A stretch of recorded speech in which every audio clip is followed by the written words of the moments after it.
cela veut dire que dinañ ko aar. dégg naa question bi de man maa bëgg la répondre angle bi nga bëgg a répondre parce que en réalité l'arène nationale infrastructure bu appartenait à tous les Sénégalais la. boo demee Demba Diop c'est un inspecteur de la jeunesse de classe exceptionnelle moo nekk directeur la. parce que établissement public la dañ ko fa def pour ñëpp. état bi am na ñu koy gérer. mais day am toujours comité de gestion parce que collectivité locale ba ca la bokk. ña koy jëfandikoo ca lañ bokk te dañu am droit de regard. te war fixer règle ya muy doxee ñu koy appliquer. te la muy dugal it di dellu ci infrastructure.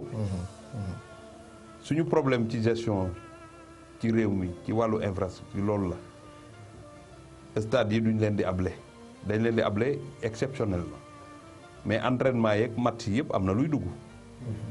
lay dugg nag bu benn carreau tojee di jar 1000 francs na nga am fulla jënd carreau ba changé ko balaa muy doon chantier. te arène nationale bi ngay gis. non seulement dinañu envoyé ay nit ñu dem former ji leen parce que dafa am ay ascenseur am ay salle de café am centre d'hébergement. am lu nekk ci biir loo xamante ni dafa laaj toppatoo te ku ko xam moo ko mën a toppatoo. mais monsieur le ministre on a vu en tout cas ailleurs que genre infrastructure yooyu bu amee je donne l'exemple du Maroc le grand stade de Marrakech c'est géré par des privés est-ce que tey jotul que état bi tamit réfléchir dans ça. Non c'est pas que ça. Ouais. Maroc en général les infrastructures sont gérées par des privés. Sénégal nag foofu la ñu war a jëm. waaye doone bëreet rek yegg. tey jii boo ko waroon a jox privé tu es obligé nga def enveloppe def genre précaution. pour yow boo buggee fubal foofu nga fubal sinon sénégalais yi dinañu gis infrastructure bi te duñ fa mën a dugg parce que duñu am luñ ko loué. dëgg la de. da nga tudd sànq. donc dafa waxtaan la ak xalaat. voilà benn problème bu am ce ministère wala nekk à cheval entre deux ministères jeunesse et sport tey tamit dañu yeewoo ñaxtu ay inspecteurs de la jeunesse et des sports yoo xam ne seen ay këyit dafa taggatémbe diggante xëy na sa ministère la waaye yow lañ ci gën a tudd ministère de la jeunesse. ak fonction publique aussi waaw fonction publique donc diggante présidence ak xëy na primature. problème boobu tamit nu mu demee parce qu'ils sont 16 grève nañ tey. point de presse nañ tudd nañ la ci. sur la deuxième promotion bi la je pense. promotion 2015. mooy 17 la defe naa su ma juumee bi xam nga nag man ñu tudd ma TFM moom. bari na parce que dañ ma fiy tudd nag di ma waxal lu baax waaye dañ may tudd nag di ma yenni ay xeer bee grawul parce que laaj nañ fi sama démission sax ci mbiri mbër yi mais loolu amul solo gis nga 16 yooyu di ñaxtu damay respecté bu baax seen ñaxtu parce que ñoo analyser situation jàpp ne dañu war a ñaxtu fi ma déggawul ak ñoom rek mooy ñu ne dañu bind ministère des sports tontuwuñu leen faale wuñu leen administration du doxe noonu boo bindee ab ministre seet si ko fekkoo ko fa fekk fa secrétaire général bi mu ngi mel ni fekk nga fa ministre bi parce que le secrétaire général à l'absence du ministre c'est le ministre waaye yow boo amee jafe-jafe 3 fois secrétaire général ministère bi recevoir la woote ministère de la fonction publique woote solde woote contrôle financier woote direction bi gérer les aspects législatifs au niveau de la primature nga xam fi dossier bi toll mu des signature président de la république premier ministre booy wax ne yàkkamti naa ñu def ko ay bul ne dañ ma doyadil man loolu rek laa war ak ñoom parce que am nañ droit wax loolu mais dama bëgg ñu fàttaliku ne pour recruter état bi day demander ministères yi lan mooy seen besoin man maa xool ne le ministère des sports cadre ya fa nekk yëpp a ngi retraité amatuñu ay cadre man maa def demande premier ministre président accordé ko pour ñu recruter ñu ki la soxla di la woo kay mun ngaa yàkkamtee teel a ñëw rek waaye bul ne moom faalewu la ñun ñoo demandé la ñu leen di recruter ñu nekk ci procédure yi ñu topp yëf yi tey jii bi may ñëw xam naa ne mu ngi ci table premier ministre pour c'est un décret parce que c'est des fonctions ñu ngi ci procédure yi xam nga Sénégal bëgg-bëgg am na ñaxtu ku nekk mën na ko def mais je veux que quand même ñu nekk ci dëgg bi su fekkoon ne kenn mënul mosu leen recevoir sama ministère kenn mos ta wax ak ñoom xamuñ fu dossier bi toll bu ñu ko waxee mën nañ leen a jàppale mën nañ ko d'accord. mais ñoom est-ce que ñu ngi leen di informer fu dossier bi. ku ñu recevoir 3 fois. dossier bi j'ai dit le secrétaire général les a reçus 3 fois. quand tu reçois des gens c'est pour échanger ci situation bi. boo leen recevoir ay sénégalais lañ te ñooñu di jaxtu. dañ leen di recruter suba bu ma fi yàggee dinañ ma fekk ci sama ministère parce que ci man lañ bëgg a ñëw ay inspecteur de la jeunesse des sports la mun nañ dem jeunesse mais man maa demandé ñu ñëw ci ñun. waaw moo tax am na posture daal ay kilifa lañ te hiérarchie à la ñu ne. seen xam-xam màcc na ay cadre la ñu.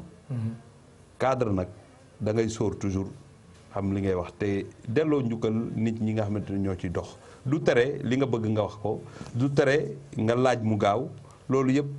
boo ko defee teraanga amul jafe-jafe. mais tirer sur les gens pour dire que on n'a même pas reçu d'accusé de réception yow boo bindee nit di ko wax say jafe-jafe mu recevoir la ñetti yoon loolu moo ëpp accusé de réception.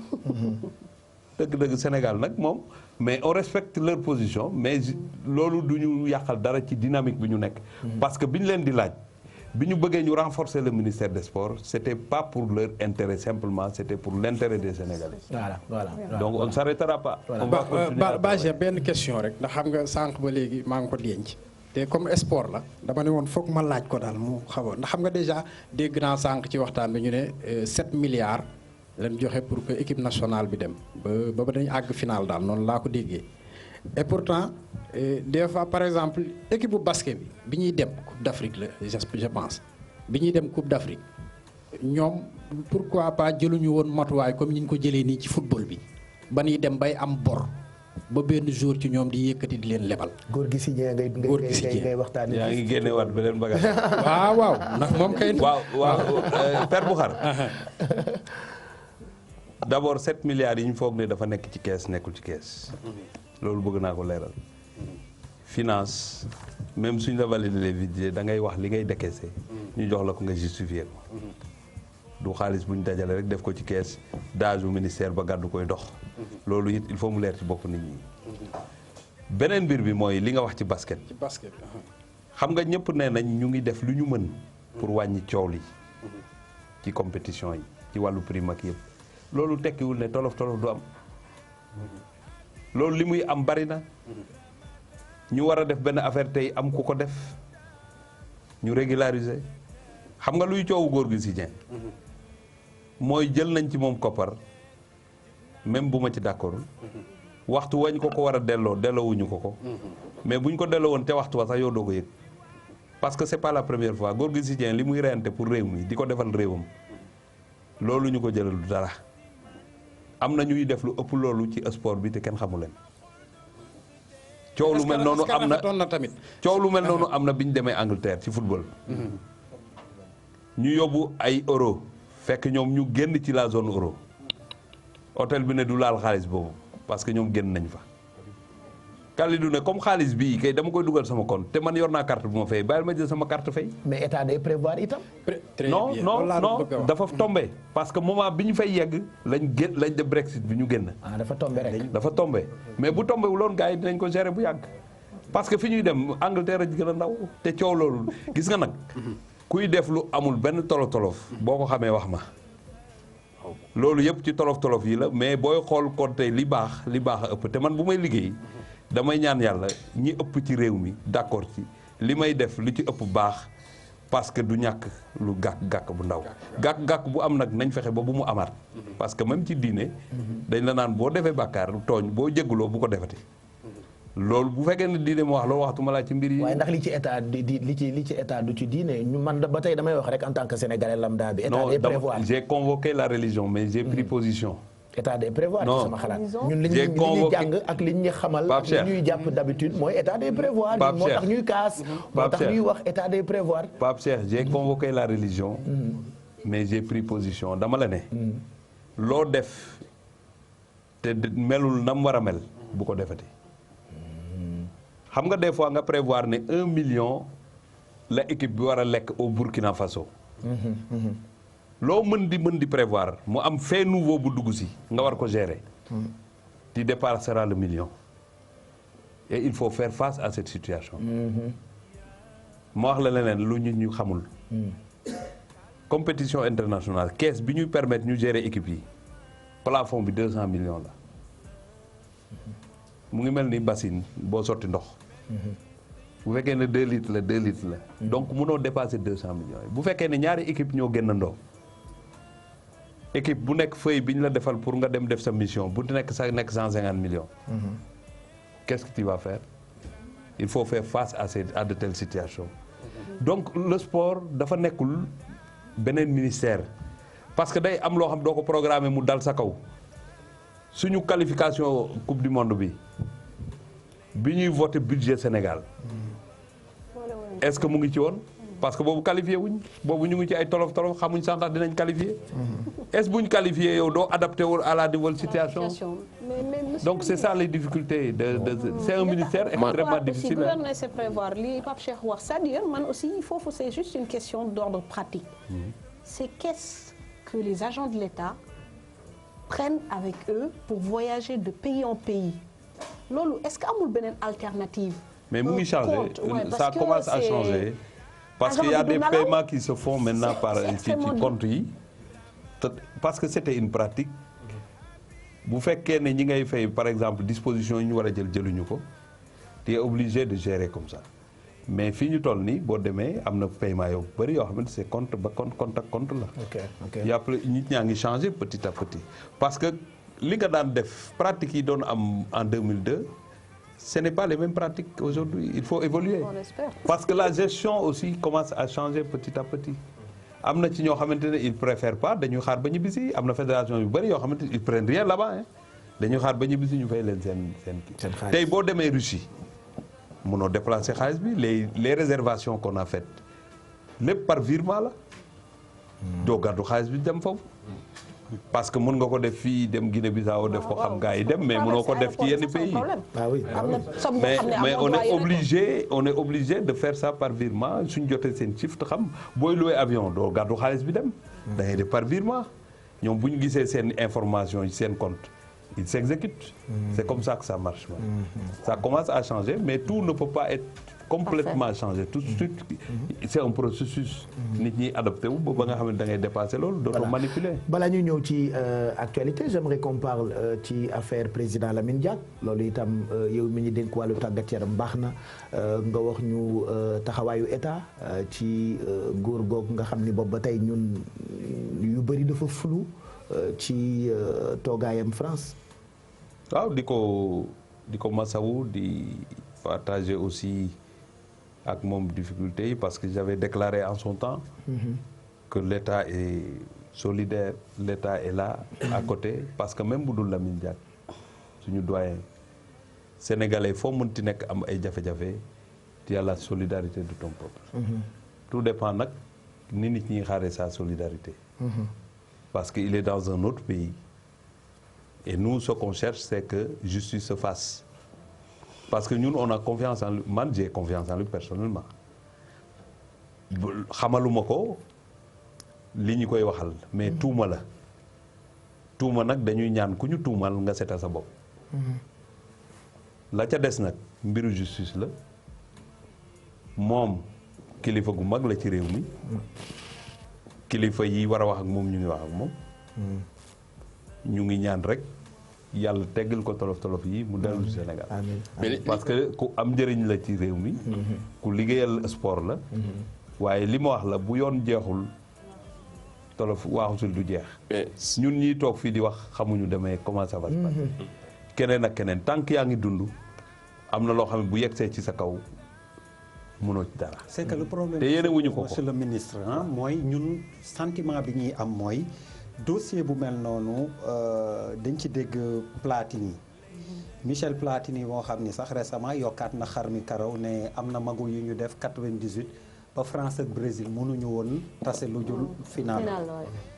moom tamagu yàlla bokkoon na wax moom moo ko wax looloo tax may wax ne est-ce que xëy na tamit ñun Sénégal exactement man looloo ma jaaxal mu nangu ni Blatter jox na ko su ma juumul 1,8 million de francs suisse te soo ko xaymaa c'est plus d'1 milliard CFA mënuloo wax ba léegi liggéey bu mu ko defal ñoom ñaar ñëpp en échange contrepartie bi mënuñu expliquer lan la bizarrement on l'a blanchi.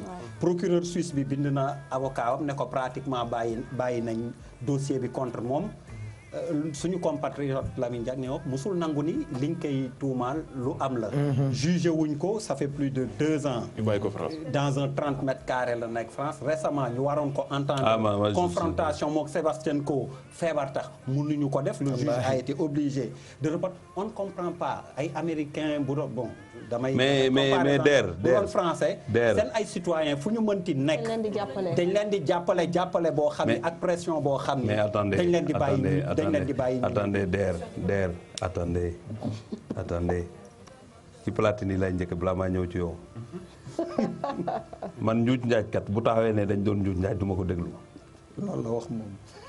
parce que moom fekk na njuuj njaaj ba nangu njuuj njaaj bañ gañe mu taxaw naan dañ doon njuuj njaaj kooku du ma ko déglu parce que pour man c'est de l'irrespect. waaw jiitu ñëpp te penc ma. Deuxième chose Platini fañ ko àttee c'est en Suisse. C'est 2 pays différents, c'est des juridictions différentes. Kii il est en France man de déggaguma mu ne son pays l'a abandonné moom personnellement mu wax ko souteneurs yi nag comme yow mun nga am sa lecture mais comme journaliste sportif nga te kilifa nga ci màcc nga ci loolu fexe leen ngeen gëstu ba xam ndax ngeen tegal ñu table bi injustice bu nit mën a teg kii ne am na ci dañ ko tuumaal mu war a gisee justice nit ñi di ci liggéey yéen jàpp ngeen ne warta deme noonu pression bi doyul mun ngeen ça peut être votre bëgg ngeen yëngal gëstu. C'est une façon de présenter les choses. Exactement, 2 poids 2 mesures. Il y a une forme de diplomatie peut-être souterraine boo xam ne xëy na. mais je ne vais pas dire ça là. D'État à État. Mais c'est pourquoi j'ai dit il y a pas de État à État en réalité parce que un Français bu defee fii loo xam ne dañ koy àtte it dañ koy àtte jusqu'au bout su paree ñibbi. mais mun nañ ko delloo dëkkam. ah non ministre de la justice nag bu ñëwee ngeen laaj ko affaire boobu man dama ne li ngeen jàpp ak man li ma jàpp ku nekk lecture am la am de toute façon suñu compatriote bi ci waar wi la ko tolof yi fekk ñu tuumal ko man li may ñaan rek mooy yàlla na tuuma yi teggee ko mu mën ko wone dara amu ci mu sigil boppam sigil ñu sigil ñëpp la ca des nag wax ci suuf ak yooyu ku ci nekk am nga sa position. mais man à ce niveau-là je sais que la France est un pays de droit comme le Sénégal est un pays de droit. li gën a simple kay mooy question bi gën a simple est-ce que Sénégal mi ngi dox ay jéego yi nga xam ni Lamine Diack mën nañ ko indi fi en attendant ñu koy juger c'est plus simple ndax yéen ngi état bi mi ngi dox ay jéego yi nga xam ne Lamine Diack mën nañ ko jëlee fële. waaw xam nga cette question là ni muy fi muy valable. mooy nga xam ne le dossier là c'est de cette manière lañ ko war a régler soo posé question bi ci lay am sens parce que si vous me dites est-ce que yéen a ngi koy def est-ce que ça c'est une procédure qui peut aboutir c'est une grande question en tout cas ce que je peux vous dire en tant que sportif et ministre des Sports on a toujours manifesté notre solidarité on a toujours montré aussi la peine qu'on a de voir quelqu'un qui s'est mis au service du monde sportif. ñu di ko téye fenn mu bañ a dem fu mu war a dem. surtout quand on a l'impression que Platini s'en sort bien. non je ne fais pas de comparaison. Platini, ça c'est mon avis personnel. Oui. C'est que Platini a toujours été défendu et par les autorités françaises et par les c'est médias la français. vie mooy suñu xalaat. Autant ils ont lâché les autres accusés mais Platini. Manuel Valls premier ministre extraordinaire. Manuel Valls alors premier ministre comme elle dit l'a défendu. Moi, président Hollande l'a défendu. Je ne prendrai pas d'exemple sur Manuel Valls ou président Hollande. On parle pas du gouvernement là. Ce que je peux vous dire, chacun est libre de réagir comme il l'entend. Mais tey journalistes yaa ngi fi bu leen neexee ngeen bind je vois que les journalistes ñu ngi koy def mais c'est pas parce que Manuel Valls a fait une chose ou Hollande l'a fait que Matar Ba ministre des Sports le fera. Non, pas du tout. Moi je ne défendrai jamais Pape Cheikh Diallo tant que je ne maîtrise pas le dossier. Moi si je dois gis mu la woon sax fële la ko defee nañ bàyyi kii wax nga dëgg de. Mais ce sont de bons exemples, moi je ne sais pas. Mais non, mais monsieur le ministre waxuñu ko pour comparer. Comparaison n'est pas raison dañu ne boo amee sa icône sa dëkk. mu am situation comme. ñu gis fee yi rek. mais moo tax le ministre des Affaires étrangères Mankeur Ndiaye en son temps.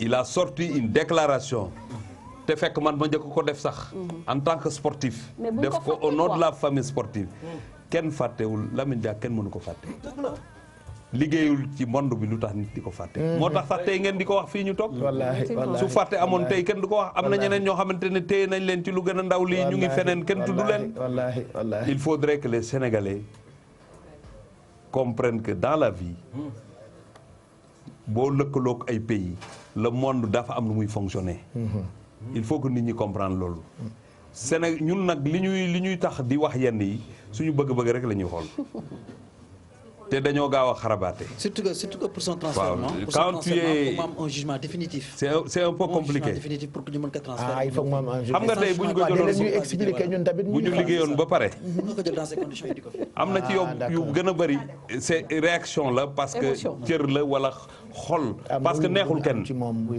neexul kenn. man de neexuma te neexul kenn njiitu réew mi mënu ko neex. parce que doomu Sénégal fépp foofu mu nekk ci réew mi bu la melentaan mattee sax du ko neex. dëgg la. waaye nag réew noonu la noonu lay doxee. dama ni pour que mooy lu Mamadou Ndiaye doon wax. pour que ñu mën ko transférer indi ko fii par exemple. foog mu am un de extradé du moins c'est le terme juridique c'est-à-dire que foog mu am un jugement définitif ñu vidé yëf yi. ba ñu ne soit def na wala deful. bu defulee mooy lu ñu gën a bu fekkee ne def na à partir de ce moment. war nañ ko war nañ ko Cheikh au-delà de ces points de droit. man encore une fois du foofu laay waxee. non xam naa fu ngay waxee Abdoulaye. exactement fu ngay waxee mooy quand même c'est que justice dans que le l'on monde sente ni beaucoup muy plus doxee. l'État du Sénégal. Ces pays par exemple regardez on ne juge que des chefs d'État africain justement. bugguma lim mais vous connaissez des chefs d'État occidentaux même tête de file du monde yoo xam ni. ñaawteef yu nekk def nañ ko ces pays daf leen xalaata woo. di leen laaj quoi que ce soit. mais encore une fois ni ko entendre parler. tu veux dire que c'est une injustice qu'on est en train de mettre sur notre compatriote. non ça c'est un jugement de valeur aujourd'hui boo xam ne mën a goo ko def. si tu crois. à la justice. si boo d'accord da ngay xam ne man personnellement nëbbuma ko gëw ma seen justice bii ñuy def et les exemples on peut les multiplier. et sans prendre parti encore une fois je donne un autre exemple. non monsieur le ministre gis nga dañuy waxante dëgg rek ñee niñ leen jàppee ak niñ ñu jàppee bokkul. sans être militant de qui que ce soit jàpp mais regardez le cas Tariq Ramadan. dañuy accorder liberté surveillée conditionnelle ou nuñ ko mun tuddee ñoo xam ni dañu rey nit. mais il y avait mais moom pour son cas là, les accusations ont Dominique varié Strauss-Kahn et était pourtant là, hein. 3 fois au moins le juge a refusé de lui accorder la liberté alors que pour man les jugements de toute façon non mais attendez de toute façon pour waxtaanee non ce n'est plus une question c'est une position ce n'est plus une question donc voilà président Diack c'est quelqu'un qui nous manque je pense qu'on va finir ak question d'actualité APR nga bokk ce qui s'est passé hier maa ngi ko dégg ci journalistes yi ñu wax ko ak étudiants yi yu APR ak tout ce qui s'est passé lan moo ci sa xalaat en tant que ku bokk nekk kilifa yu nekk ci biir APR.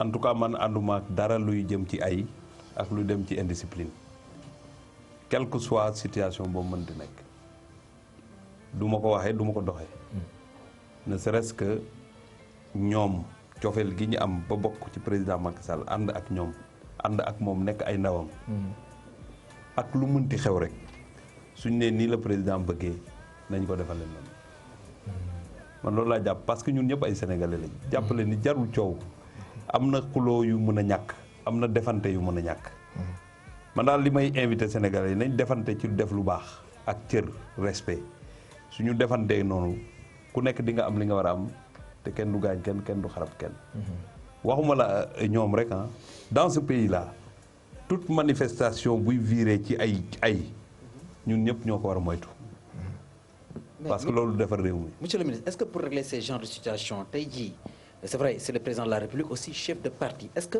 affaire yu mel nii laajul que le chef de parti génn fi nga xam ne moo di palais dem au siège du parti au pouvoir pour mën leen recevoir parce que quelque part aussi il me semble qu'il y a un dérèglement total dans le comportement des Sénégalais parce que dem dans une institution comme le palais de la République dem di fa xeex comme stade. non dugguñu nag. waaw mais dugguñu mais c'est à l'entrée c'est à l'entrée que ce soit dans les environs voilà que ce soit dans les environs voilà oui que ce soit dans les environs que ce soit mais en tout cas c'est à l'occasion d'une audience bi nga xam mais démb palais tey Crous. mais man li ma ci jaaxal rek mooy li gën a am solo sax fustigé woo ko dafa mel ni laalante boobu ñu laalante bu ñu ko laalante woon te siège ba di nga ko cautionné man laalante laa bëggul xam nga man je vais plus loin que ça moi je parle pas du palais et d'autres choses laalante bi sénégalais yi laalante seen biir te bëgg benn affaire loolu laa d'accord yow yaa ngi ma naan bu ñu demoon ci àll ba laalante da nga ko war a fustiger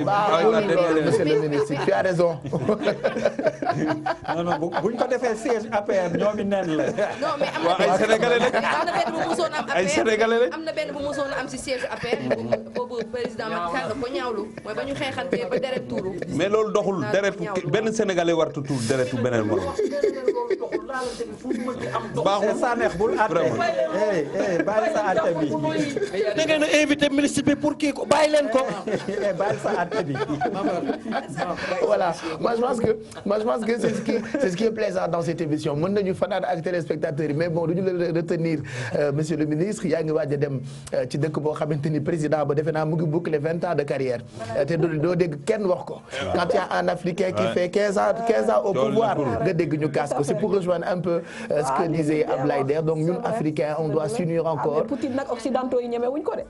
oui c'est pour dëggal loolu rek ni bu fekkoon c'est un africain bu def 20 ans léegi nga dégg ñu wax ko seen ay télé wax ko fu ne oui mais lan moo tax loolu. est-ce que ça veut dire que ñoom ñooy continuer di gouverner. jaay ñu tamit lenn si ñun. qui sait jox leen ko. parce que nit ki li nga ko jox loolu rek lay jël. parce que defuñu ko njaayam suuf. xoolal li ñu wax ci kiiwu palais boobu tamit xam nga tamit dégg naa sànq ñu ne dañ ne leen nañ indi 50 personnes.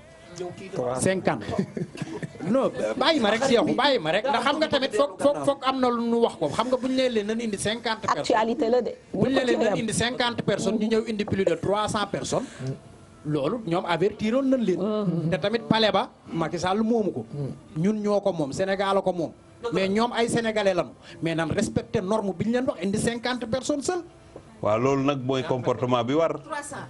300 xam nga lu bokkul bu amee rek déréglé lii ba war ne suñ nee 10 sénégalais buñ nee 10 da ngay gis ne Pape Cheikh grawul amoo billet amoo badge mais xaaral buñ demee ma gérer ko ñun dañu mun a gérer ba fi ñu toll nii dañuy déréglé loolu moo fi ne buñ la ne 50 nu dem parce que rencontrer le président Macky Sall c'est recevoir un message et véhiculer non xam nga le président Macky Sall moom defe naa ne képp kuy ànd ak moom sax da nga war a xool ci ni muy doxe discipliné tey bëgg réewam bu ñu ko defee ñun ñëpp dinañu ànd def dox li ñu wax Poutine bi ngay wax nag mu nga ci réewam sénégalais yi faluñu ko ay russe a koy fal te mu nga fa 40 ans bu nit ñi bu ko russe yi nangoo yi dañuy continuer li ci des mooy président Macky Sall mi fay dem nii surtout soxna si da ngay xam ne président Macky Sall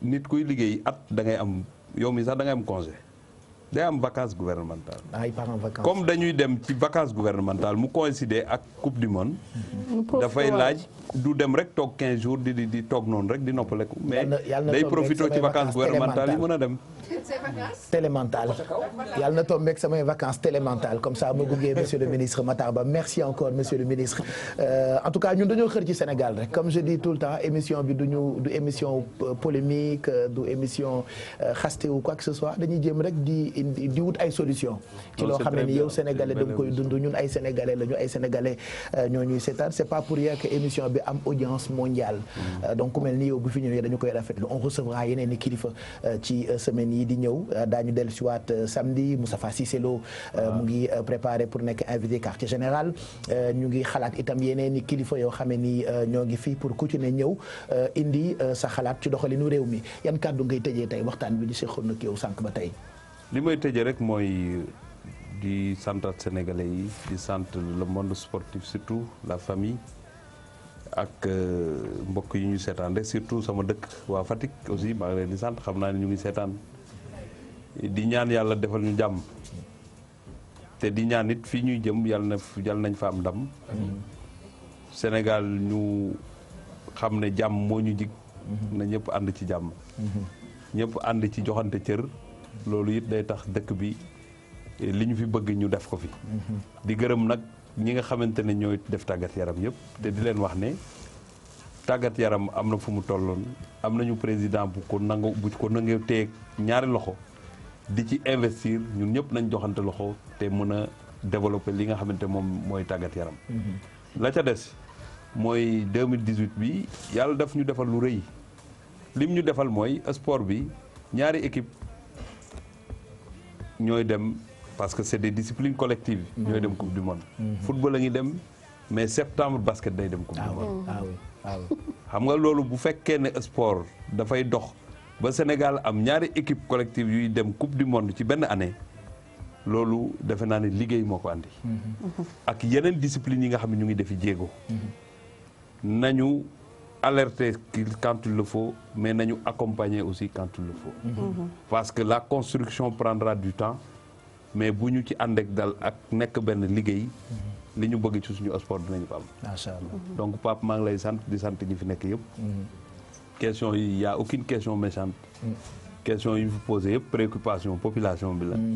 ñu apporter ci li ñu am ci xam-xam ci réponse mun na doy ñii mun na bañ a doy ñii mais liñ ci jublu woon mooy wone ne on est au service des populations. ku nekk ak xalaat bu mu am ku nekk ak position bu mu am. parce que loolu moom moo ñu war. merci. kontaan nañu xanaa un dernier message ci séeréer. waaw loolu nag dina ma nekk. waaw Matar Ba la ñuy déglu ci séeréer. waaw mais boo nee Matar Ba te sama yaay nekk séeréer donc su ma làkkee séeréer c'est tout à fait normal. macha allah macha allah donc fogole séeréer may xee gidma nuun parce que andame mayu teen o mbuda in mene no quartier général. ta ref ka andoona yee tig maako parce que waxtaan fe a jega solo. xeɗa rek Sénégal fop a cooxit xa ɓay wiin we nqeɗana in me i njofa i njeg ma succès. mais Sénégal fop it a cooxit xa ɓay pour a yoon fo calel ke andoona yee yaal saax le commencer an a fi'angaan Sénégal a waago jof a paam en tout cas Pape Cheikh may gidma we moof na mene fop njoko njal njoko njal waaw bu ñu fàtte ci xon yi rek waaw bu ñu fàtte daal suñu équipe bi daal parce que problème la bu important duñ ko soulever sax nañu bàyyi noonu bàyyi koog waa jàkkaarloo peut-être wala ñeneen ñi nga xamante ni nañ def débat ci tàggat yaram damay dégg souvent yenn borom xam-xam yi naan équipe bi nañu dem jege waa mbaaw waaw loolu dama koy dégg souvent ci ay secret sañu ma cee sori ndax sama xam-xam yeggut foofu mais daal baax na ci selon yenn borom xam-xam yi pour équipe bi ak kilifa yi nañu gën a jege waa mbaaw ki Sénégalais yi di remercier aussi mooy Mame Fatou Ndoye parce que dalal nga suñu xel benn ci avant mondial bi avant suñu équipe yi di dem ku ci nekk nga fekk ko ci dëkkam ci façon bi muy footballé ñu bëri defe naa ci li ñu découvrir état d'esprit wu suñu gaynde yi en partie ñi nga xamee ni am nañ ci ñoom yaakaar et puis on te retrouve moo xam ci télévision Futur Média ba ci L'Obs TV mi nga xam ne ni moo nar a wane match yi pendant enfin avant pendant ba après mondial incha allah. Voilà, merci Pape Cheikh. Écoutez, man je pense que ni tey déjà on a pris rendez-vous avec les téléspectateurs du groupe Futur Média ni ma ko waxee sànq. dafa amoon lu ñu diggoon ante ak ñoom muy wan leen match Sénégal Luxembourg. yàlla defal nañu sutura defal nañu jàmm ba match bi je crois que wane nañ ko en intégralité et en direct donc lu ma leen di wax rek mooy ni que nañu gën a taxaw gën a xaar ndax xam naa lii ñëw mooy dàq incha allah.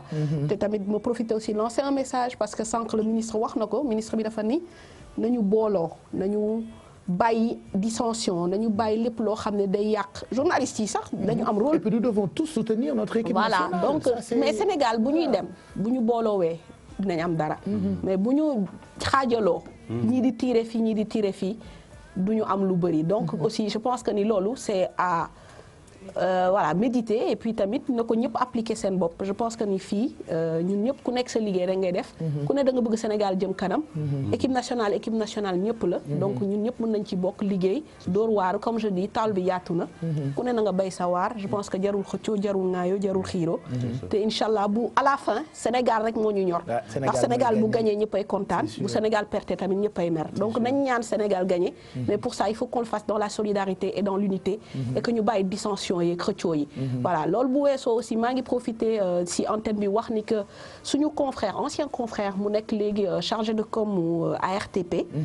di Boubacar Kambel Dieng dafa la lancé benn initiative. mooy un supporter un drapeau moom tamit son idée c'est de créer une communion autour de l'équipe nationale maanaam bu match jotee na ñëpp boo nekkee sa oto wala nga nekk sa kër wala nga nekk foo nekk nga jël sa drapeau vert jaune rouge nga yëkkati ko je pense que ni dina tax loo xam ne tamit symbiose bu am solo lay créer si dëkk bi comme paraît-il ni ko italien yi di defee dans chaque maison où italien il y a un drapeau il paraît voilà c'est ce qu'on dit bon, toi tu es mieux informé que moi donc Campbell moo lancé initiative bi donc ñu ko ci félicité donc je pense que mi ngi woon stade am na sax ay photo yu mu def ak ministre bi ak ñeneen donc un supporter un drapeau donc je pense que ni genre initiative yi aussi day créer engouement day créer lu rafet day créer image d'unité donc yooyu yëpp aussi loo xam ne la dañ koy encourager donc maa ngi remercier aussi soxna Aïcha bu sëñ Béthio ndax daf leen di seetaan daf ñuy suivre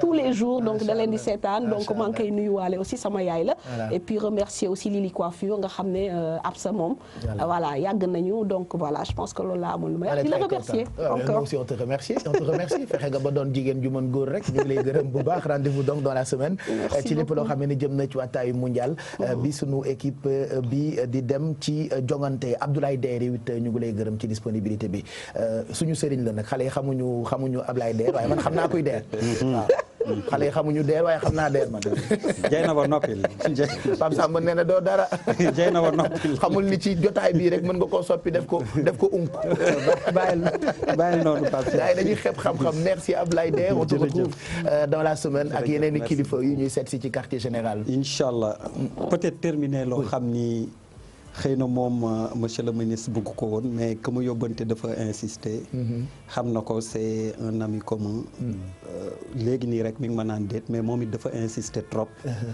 dafa feebar mu yëg ko jàppale na ko trop moom mi ngi ñuy seetaan jibi fa laay yam moom xam na it xam na nee na vraiment mi ngi tane bu baax te mi ngi lay gërëm di la sant il tenait vraiment nga xam ko et puis ma waxal ko te moom it comme dafa am fu mu ma féete ma ni kon naa respecté yóbbanteem àq la kon jàllale naa yóbbante ji bi voilà di gërëm tamit Cheikh Tidiane Cheikh oui ñoom politiciens yi sagam ñoo woote Benno Bokk Yaakaar je pense que ñun itam Benno la ñu war a def pour accompagner suñu mbër yëpp moo xam équipe nationale football moo xam basketteur moo xam keneen ak keneen parce que loolu rek le Sénégalais yi soxla fi mu toll nii. voilà Pape voilà dans de telles circonstances yaakaar naa ne mooy attitude bi nga xam ne mooy bu war. parce que aussi la solidarité autour des équipes nationales et essentiellement de l'équipe nationale bi nga xam te ñu ngi waajal des échéances quand même importantes yaakaar naa ne doon na li gën.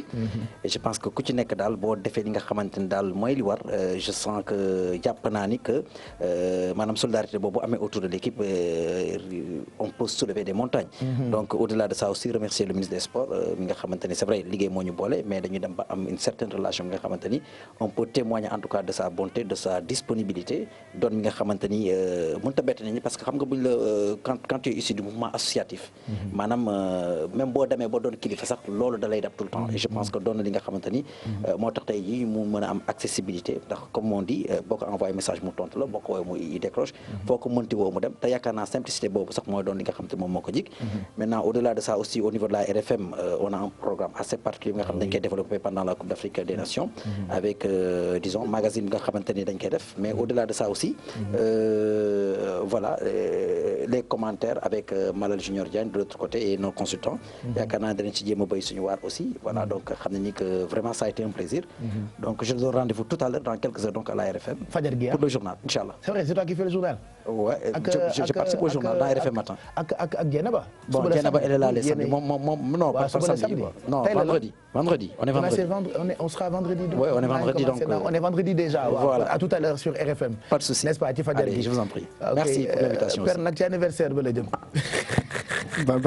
kii sama secret ndax madame Diop a ngi may dégg. bàyyi ma waxtaane ko rek. déedéet kontaan nañu ndeysaan monsieur le ministre bi ko dalalee fii wax dëgg yàlla kontaan nañ ci yow ndax mën naa ne sunu gan nga ñun ñëpp te muy nit ku baax li Cheikh wax ci moom sànq rek ni mu mel nii noonu la mel man wax dëgg yàlla des fois mu xewle dara day yëkkati téléphone am woo ma may départ dem muy insisté ci yoon wi ba ni may accès ba pare mu yëkkati teraanga tubarkàlla du benn yoon du ñaari yoon du ñetti yoon yoo xam ne man mii ñam naa ko ci salaire am wax dëgg damay seede rek xam nga nit da nga koy seedeel kontaan ci émission bu baax a baax di gërëm képp koo xam ne bii mi ngi toogoon di ñu déglu Cheikh Makhtar Diop moom Cheikh Mahfou Diop ca Ngumba Ngeewul démb mu doon def li nga xam ne moom moo di guddug Cheikh Abdou Khadir Jeylaani ca Ngumba moom it ñu ziar ko ñaanal ko bu baax gudd fan ak wér tailleur bi ma kii nag tey du ma sori Njaay Teraanga sama xarit ba ca Fajaa ma nuyu ko bu baax a baax moom it sargal ko ñaanal ko moo soxna am ci barke yonent bi tailleur bi ma def nii nag tey te moom xam nga tey damaa loolu waaw tey dama fee toj bàyyi te xam naa ko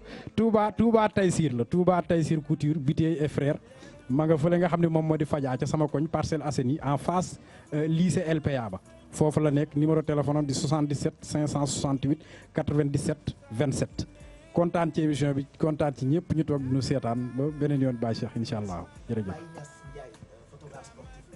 defe naa kii fii la nekk 221 sport 221 waaw ñu ngi koy nuyu et puis tous les sportifs qui réagissent depuis que ñu commencé waxtaan bi ak monsieur le ministre Matar Ba Yacine ba semaine prochaine bu soobee yàlla. waaw ce fut un plaisir de partager ce plateau ak yéen di remercier aussi comme sama collègue yi monsieur le ministre pour la disponibilité ak réponse yi mu joxe.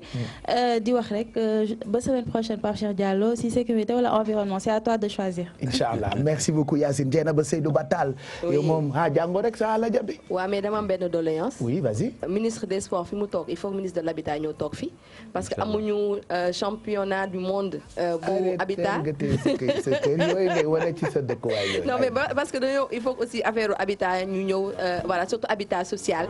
il faut ñu ñëw faram fàcce ko xool li di tout nous intéresse nous voilà donc voilà parce que ci la ñuy gën a nekk à l'aise donc monsieur le ministre tey lu ñu xamul woon xam nañu ko. donc merci ci réponse yi ak question yi nga xamante ni tontu nga ko. mais damay remercier Mame Diarra Nunez moom moo ma habillé tey donc mënu ci ñàkk donc voilà gaz na ma ñaw yéene merci beaucoup. elle est au 77 438 30 59 mais aussi Fatsi ci fulaar yi di leen gërëm bu baax a baax du nuyu sama papa ak sama yaay comme ni ma koy defee chaque fois. voilà Père Seydou Ba depuis États-Unis ñu ngi nuyu suñu xarit ci fa nekk yëpp Cheikh ak dàll yu bees yi cey dàll yu bees. cey dàll yu bees. ay daal yu bees la. daal yi sol naa ko QG daaw ah tey mooy deuxième fois nga sol ko. waaw QG daaw. ba QG ren. waaw daal yi delluwaat na sa tànk yi màgg kon kay baasul. ñambax. waaw sama tànk yi daa weex rek damaa tocc mi kuwul sol tubay ju cëkk ak yooyu. te war a dem Thiès. Léegi. xam nga Bouba Ndour tamit ak yi ngeen may def. ay tooñ la de. mais jeex na ay ca tàggoon. mais maa ngi remercier ministre bi ak plateau bi yëpp. di féliciter Bouba Ndour. waaw moom fële lay nekk ci gannaaw. Guardiola. Aliou Cissé. parce que moom xam nga bu gars yi di wax nii xam nga léegi nga gis ko wax ba maam ma dana. Guardiola c'est trop fort. waaw c'est trop fort pour lui ah. waaw c'est pas un Guardiola. non Guardiola. na nekk Tassirou Diallo rek. d'accord Pape Cheikh maa ngi lay gërëm aussi. merci Cheikhou. maa ngi lay gërëm bu baax. jaajëf Cheikhou man yow laay félicité. jaajëf Cheikhou bi ni ñu koy. jaajëf waay. ni ñu koy ko ngañam. waaw mais nag dama am sa yóbbante. waaw am yóbbante waa QG yëpp. parce que Moustapha dafa bëgg ci QG final bi. loolu xam naa ko wax tamit Bouba mu solal leen yéen ñëpp. Moustapha Thioub. dina ñëw jël mesures yi. incha allah di ngeen ko nangul. ay ca na ñëw. na ñëw rek nañ ko nangul waaw. moom nag centre commercial Sicap Plateau la nekk. centre commercial Sicap Plateau la nekk. jigéen ñi. ñoo xam nga yéen jigéenu TFM yi ñuy sol bokkul yéen bokku leen sax yeneen télé yi ak yéen jigéenu yeneen télé yi non da ngeen a mën a sañse nag. yooyu Moustapha mënu koo ñëw Moustapha daal dina ñëwal góor ñi ci kàttanu yàlla centre commercial wala la nekk Sicap Plateau 2e étage Pape Cheikh il faut nga waxal ci Moustapha Thioub waaw sama waa ji waaw ñu ngi lay gërëm doo sol QG final de centre commercial waxal loo bëgg a sol QG final na ñaw lu baax rek yow loo bëgg a sol wax ma loo bëgg a sol xanaa bëggoo dem Thiès. ok jërëjëf merci Mamadou Ndiaye de toogal ñu tàggoo ñun dañ laa déglu ba nga wax ba noppi. merci beaucoup Pape Cheikh merci beaucoup aux téléspectateurs merci beaucoup à notre invité. bien vrai kii nga xam ministre des sports. c'est un privilège. Ministre de l'Intérieur, on l'attend déjà. voilà. Ça c'est un lapsus révélateur. voilà, on attend le ministre de l'Intérieur. ministre des sports vraiment notre ami Aly Ngouille. damay feddali témoignage bi nga xam ni sama kilifa yi def nañ ko ñoom Mame Fatou ñoom Der ak ki nga xamante ni mooy Cheikh Tidiane vraiment ci disponibilité am di seetaan QG à chaque fois wax nga invitation message lañ koy envoyé d'accord. et puis yow yaay rakku Graay ils sont fiers de toi. non lii moom Jérôme Diouf est fier de toi. kontaan man maa kontaan di bokk ak plateau ki nga xam ne mooy ministre des sports bokk ak plateau nga xam ne ñoo ma jiite vraiment fii ci liggéey bi ma nekkee ci métier bi yàggul waaye vraiment ñoom ñoo may tette di ma wan yoon bi bu baax vraiment en tout cas c'est un plaisir di tàggu ñi nga xam ne ñooy téléspectateurs rendez-vous demain inchallah di la remercier bu baax. merci. et à 6.9 aussi. voilà faut remercier 6.9 497 06 77 497 06. voilà président Abdou Mbow il faut mu ñëw dama ko bëgg a mettre dama ko bëgg a mesurer Abdou Mbow ñu ngi koy nuyu merci de regarder Maodo Malick Mbaye Alassane Seck correspondant wu RFM nekk Angleterre plutôt Pape Seck moo nekk Marseille je connais les correspondants tu vois donc Pape Seck moo nekk RFM Marseille Alassane Seck moo nekk Angleterre moom tam ñu ngi koy gërëm bu baax di gërëm tamit président Youssou Ndour qui nous félicite aussi voilà mu ngi ñuy féliciter bu baax di féliciter monsieur le ministre Matar Ba ci liggéey bu rafet bi nga xamante ni moo ngi koy def di gërëm ñëpp ku lim juum merci en tout cas ci ni ngeen fonkee quartier général moo waxaat ni c'est pas pour rien mu nekk premier talk show fii ci Sénégal grâce à vous gis nañu audience mondiale bi Alfi ñu ngi lay gërëm mais da ngaa taxaw ak Adja Diop. d'ailleurs fii lay topp Pape pour bu ñu paree nii mu mën ma déguster yi ma togg. remercier ki nga xamante ni mooy Tipi Style Pape. min nañ ko loolu muy Yacoub Diallo numéro am di 77 758 82 60 Yacoub moo génn ci robe bi Pape mu bokk ci collection bu bees di remercier Mama Juma Dieng Jaxate mi ngi seetaan ba léegi ak soxna Loota Makke ma ngay waaj ndax day dem Màkka El Hadj Samba fële ci Kër Ndiaylo moom it mi ngi teewlu émission bi merci beaucoup Pape Cheikh et à demain inchallah. voilà à demain Marianne yow tamit ñu ngi lay gërëm bu baax fàttaliwaat internet yi mën ngeen di réagir même bu fekkee QG bi amul ci réseaux sociaux yi merci xam naa Fall Kol ngay gërëm ak Dabis Création.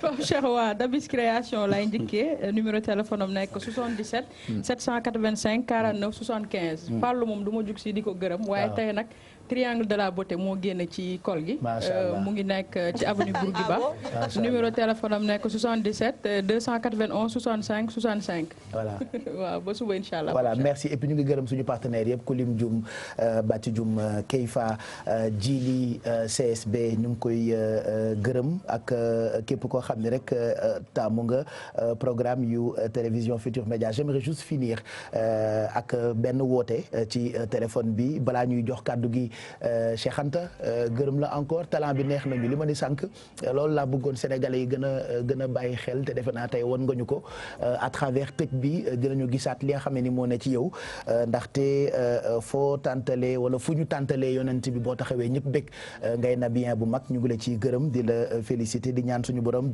wéral baat bi am naa appel surprise pour nous tous je dis juste allô après ma doog leen wax kan la voilà allô allô allô allô allô bon d'accord bu ñu ko mënee déglu parce que moom apparemment xamul télé nu muy doxee quoi parce que booy wax ci télé da nga war a fay sa télé wala nga wàññi sa télé apparemment ku xamul monde de la télé la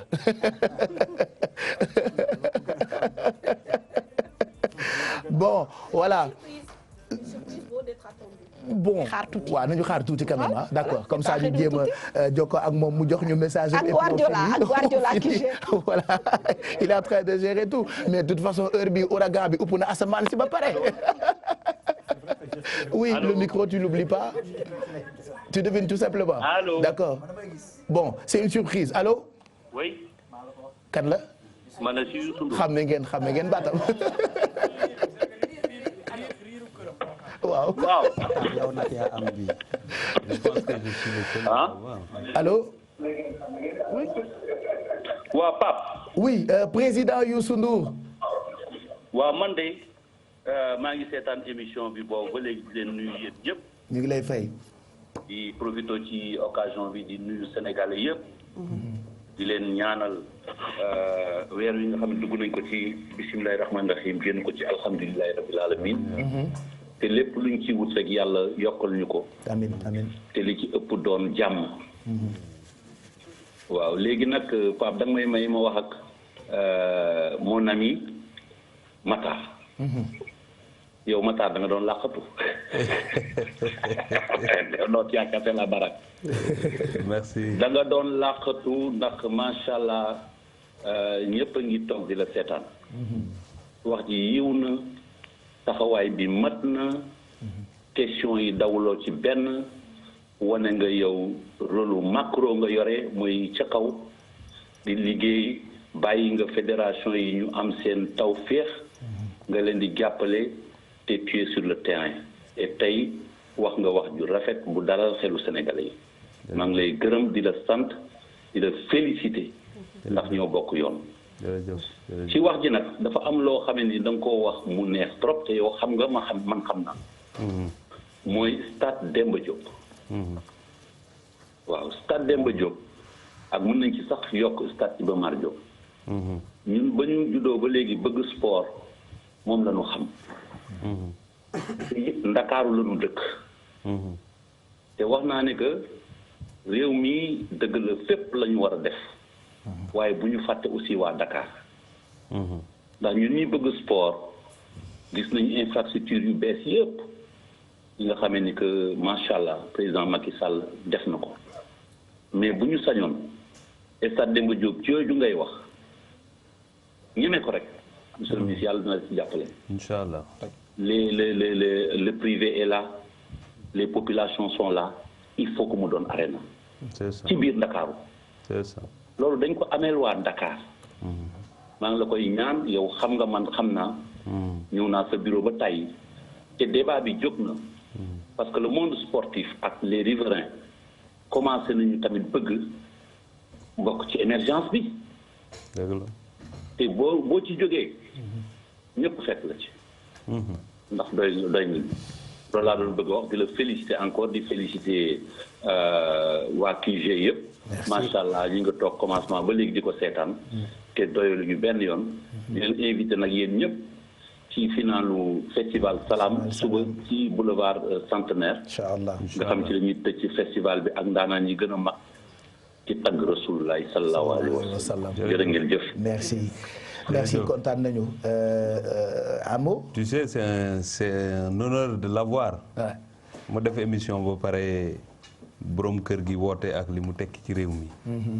te li mu fi wax yëpp wane na ne moom muy xalaatal. suñu mbokk yi muy xalaatal sénégalais yi. lu leen neex wala lu leen soulager. muy suñu mag ñu ànd ak kilifa réew mi pour jàppale doomu aadama yi mais répondre aux préoccupations des populations. lii mu wax nag dëgg la parce que recevoir naa ko plusieurs fois waaye waxtu bu ma ko recevoir rek nan la ñuy def ba réew mi li manqué ñu ut ko. naka la ñuy taxawee pour mu gën a baax ci loolu la ñuy waxtaan. ma di ko sant di ko gërëm pour man di considération bu mag la. di ko ñaanal yàlla aussi lépp lu mu sumb yàlla na ko yàlla sotti. amiin amiin amiin. te di ko ne ñun ñëpp ñoo koy soobandoo. te bu ñu téye rek yàlla dinañ ci jàppale pour que ñu am lu ñu teg ci loxo doomu aadama yi. incha allah jërëjëf. voilà mu ngoog donc defe naa jeex na Bijou Ndiaye nuyul ma Youssou ne ko na ma woo dama ko soxla. voilà loolu la wax waaw ah collègue a wax donc yóbbante bi jàll na waxal Youssou woo ma dama ko soxla bon d'accord dina la woo merci à tous de toute façon ci sincérité la ñuy triompher et on a besoin de plus de sincérité pour accompagner suñu autorités yi accompagner suñu équipe nationale bi bu ko defee ñu yegg fu sori dem ba jeex parce que Sénégal ñoo far merci à toute l'équipe de production dirigée par Tonton Mac ak Pape Samba Thiam Bouba mi produire quartier général ñu ngi koy gërëm gi nag dama koy teg ci solo ba joxal ma ko ñoom Mass Ndiaye Amza Yacine Khady Khadija tout le monde Koulim Dioum ñoom Dabax ñoom Moustapha bu service à valeur ajoutée toog bu Serigne Fallou ci kaw ñoom yàgg gërëm tamit waa sécurité ak képp koo xam ne rek yaa ngi ci liggéey peut-être ñun ngeen di gis mais am na équipe bu mag bu nekk ci ginnaaw gërëm tamit Ibro ak ñi nga xam ne ñooy monté quartier général bokk na ci Mame Ngala Nia moom tamit ñu ngi koy gërëm alors suba mooy clôture festival Salam il y aura pas de quartier général parce que ñun ñëpp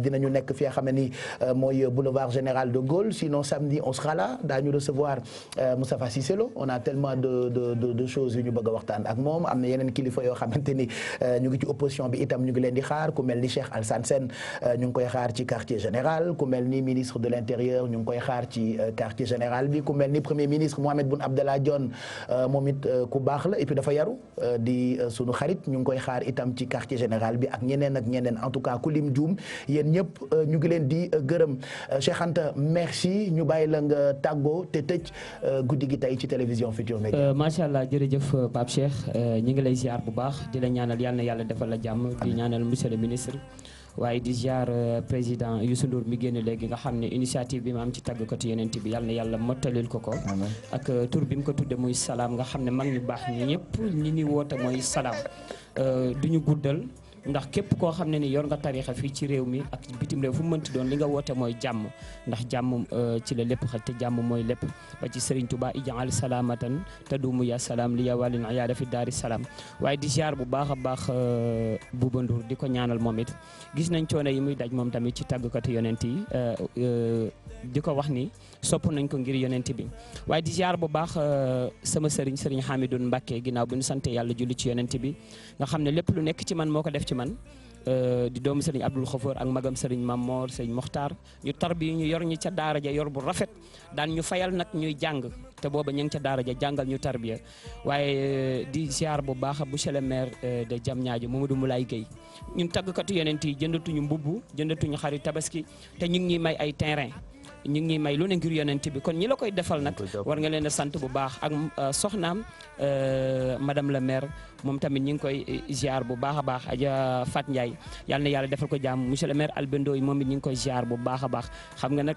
ñi ngi jégalu bu baax di ziar bu baax a baax Cheikh Ibrahima Diop mi nga xam ne léppam yonent bi la mu bàyyi Abdou Rasoul jigal moo ñu njëkk a may terrain Sidi Samb moom it dolliku ci Serigne Lo Gallo Samb bi ni ñëw moo ñu solal Gallo création Sandaga moom tamit ñu ngi koy ziar bu baax a baax dañu am ay soppa yoo xam ne ni foo mënti jëm rek wax dëgg yàlla dañuy taxaw Fadjeng Fleur di ziar sama soxna di ziar samay goro nga xam ne bu ñu jàngee ba ñëw wax dëgg yàlla ñoom ñoo ñuy dalal toppatoo ñu soxna Binta moom tamit maa ngi koy ziar bu baax a baax di ko ñaanal yàlla na yàlla defal ko jàmm sama ki may àndal kenn la ci man muy Abdoulahi yaayam dafa gaañu tey lañ ko denc ndeysaan yàlla na yàlla xare ko àjjana muy Abdoulaye Guèye fu ne yóbbu naa leen fa ci àdduna bi di ziar bu wax waa xidmatu Lamp Fall waa Diamniadio kontaan naa sama xol sedd na kon ñu woy rek li nga xam ne moom moo koy tëj Baay Abdallahi mooy baayu nabi Mamadou Lamine yaay Aminata mooy yaayu nabi la ilaha illallah Alimatu Sadiya ay nampal nabi waaw girim la bam ya Rasulullah Baay Abdallahi mooy baayu nabi la ilaha illallah maa ngi ziare Alaaji Cheikh bu Diop sama kilifa sama xarit bi may ñëw ñaanal na ma bu baax a baax di ziar waa groupe bëgg Cheikh bu Diop di leen ñaanal yàlla yàlla def la jàmm may mun a baax kontaan naa sama xol sedd na di ñaanal way jur yi lay lay la laawoo kay leen ñu xool na bi ci jàkka yi Mamadou Lamine ñëw leen ñu xool na bi ci téere kay leen ñu xool na bi ci gaañu baax ñi ndax ñu mën a xam Rasulullah ana soppi Seyduna Muhammad loxo te ka waay nu magal yonent ku fi baax bañu di la way nga Seyduna Muhammad déggal sa tamba borom Njaasaan bàyyi si Abdallah bàyyi si di Muxtaar Sëriñ Alaaji Cheikh bu Diop muridana kuna bidan wana sikan mustamsikan bi ablilahi bani waaye déggal bokkam ma ngay tont fii ci Tiwaawoon bàyyi Sëriñ Babacar Si Malik borom ma ne kaare bi du ko wengal du ko jengal waaye maa ngi dem sunu kër ki mooy magi Maam Cheikh Anta Mbacké borom Daaru Salaam ak Gaawaan bàyyi Cheikh Modou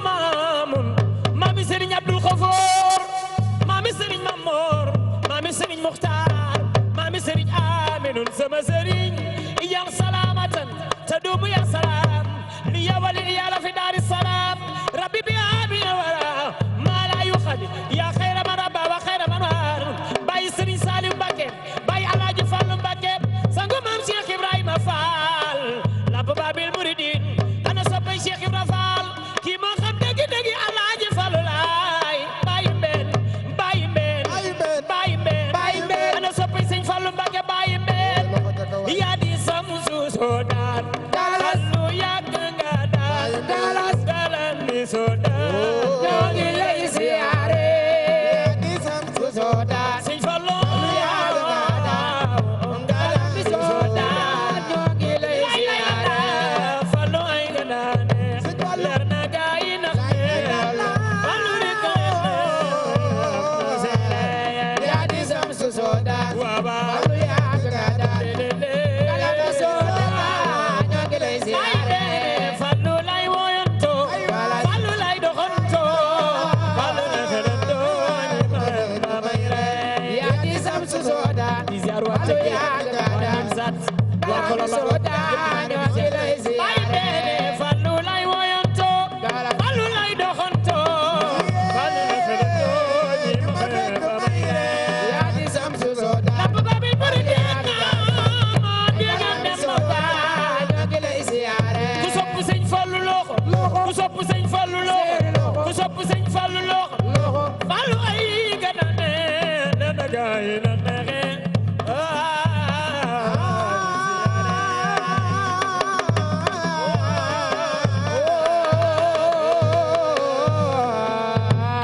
ngeen jëf waa Tëngéej waa Nimzat waa Kolobaan waa Fass di ñaan ci barke yonent bi yàlla na ñëpp am jàmm sama xol sedd na kontaan nañ yàlla na yàlla dolli fi jàmm bu ba suñu xol sedd na